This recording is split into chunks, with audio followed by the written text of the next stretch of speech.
ទេសនិកជនជាទីមេត្រីដើម្បីចង់ឲ្យកូនចៅបំពេញការងារសម្រេចដូចបំណងបំផុតវាចាស់ការងារណាឥតប្រយោជន៍បុរាណអាចារ្យមានឃ្លាថាកុំយកស្រូវទៅដាំនៅផ្លូវដំរី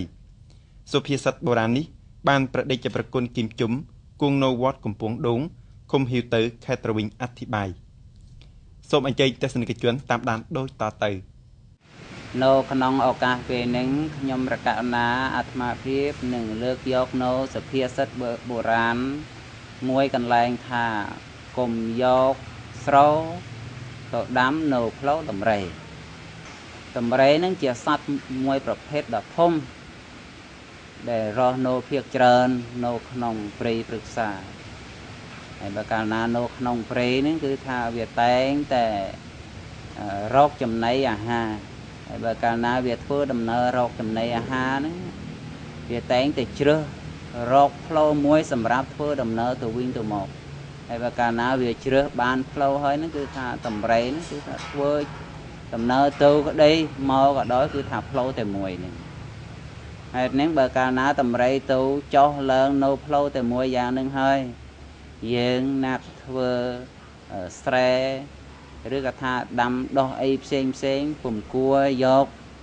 ពូជធាយកទៅសាប់ប្រុសឬដាំដោះនៅក្បែរផ្លូវនៅជិតផ្លូវដំរីដើរចុះឡើងនឹងទេព្រោះថាបើកាលណាយើងដាំនៅក្បែរផ្លូវដំរីដើរចុះឡើងយ៉ាងនឹងហើយ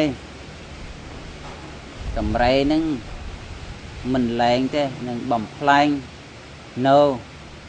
ដំណាំដាំដោះឬក៏ថាស្រូវរបស់យើងជាមិនខានដំរីក្នុងទីនេះលោកចង់ប្រៀបបានទៅជាមួយនឹងមនុស្សដែលមានចិត្តមិនល្អមួយចម្ពោះខ្លះព្រោះថាមនុស្សដែលមានចិត្តមិនល្អហើយតែងតែមានចិត្តចង់លោភលន់មិនតិចក៏ច្រើនបើថាមិនច្រើនក៏តិចដែរចង់បានរបស់ណាស់ដទៃដែលភាពលោភលន់ហ្នឹងវាជាអត្តចរិតមួយនៃមនុស្សមិនល្អទៅហើយហើយបើយើងដឹងថានៅជំរំរបស់យើងតំបន់របស់យើងមានមនុស្សដែលមានអត្តចរិតមិនល្អមានគំនិតលោភលន់ហើយ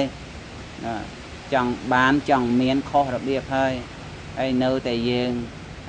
យកដំណាំទៅដាំទៅដោះទៅដុតទៅដាក់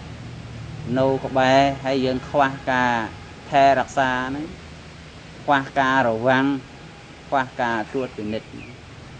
មនុស្សដែលមានចិត្តលោភលន់មានអត្តចរិតមិនល្អពិតជាកេងប្រវែងឬក៏ថាឆក់យកឬក៏ថាលួចយកនៅដំណាំដាំដុះរបស់យើងជាមិនខានហេតុហ្នឹងបានចាស់ទុំលោកប្រាប់ថាកុំយកស្រូវទៅដាំនៅផ្លូវដំរីសពថ្ងៃនេះដូចជាយើងបានឃើញស្រាប់នៅរាល់ស្រែចម្ការច្បារដំណាំនៃគ្រួសារនីមួយៗគេតែងតែមានការរវាំងមានការថែបើចម្ការហ្នឹងជួនកាលគេធ្វើរបងព័ទ្ធជុំវិញដើម្បីការពារនៅសុវត្ថិភាពផ្សេងតែបើមិនដូច្នោះទេបើយើងខ្វះការរវាំងឬក៏ថាយើងយកដំណាំដាំដោះហ្នឹងទៅដាំឬក្បែរជនដែលមានចិត្តមិនល្អឬក៏ថាយើងដាំដែរប៉ុន្តែយើងខ្វះការថែរក្សាជនចិត្តល្អហ្នឹងបំផ្លាញនៅដំណាំយើងចូលជាមិនខានសុភាសិតនេះគឺលោកចង់រំលឹកដាស់តឿនយើងថាត្រូវចេះជៀសវាងនៅប្រការដែលយើងដឹងថាមិនមានសុវត្ថិភាពពេលយើងចង់ទុកចង់ដាក់នៅអ្វីមួយត្រូវដឹងកន្លែងទុកដាក់ឲ្យបានកងវងជៀសវាងកុំអោយរបស់នឹងវាបាត់ដោយអាស្រ័យជនចិត្តមិនល្អព្រោះថាជនដែលមានចិត្តមិនល្អមានចិត្តលោភលន់ហើយតែយើងដាក់ខុសតំណងហើយឃើញ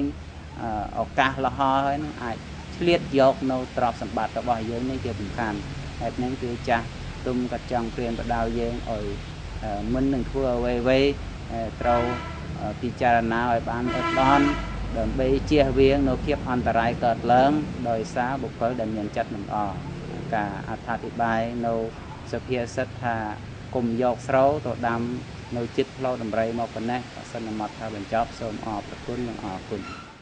ទេសនិកជនជាទីស្នេហានាទីប្រកាសក៏បីដឹងក្នុងថ្ងៃថ្មីនេះពេលនេះសូមបញ្ចប់តែត្រឹមនេះសូមថ្លែងអំណរគុណទេសនិកជនដែលបានយកចិត្តទុកដាក់តាមដានសូមជម្រាបលា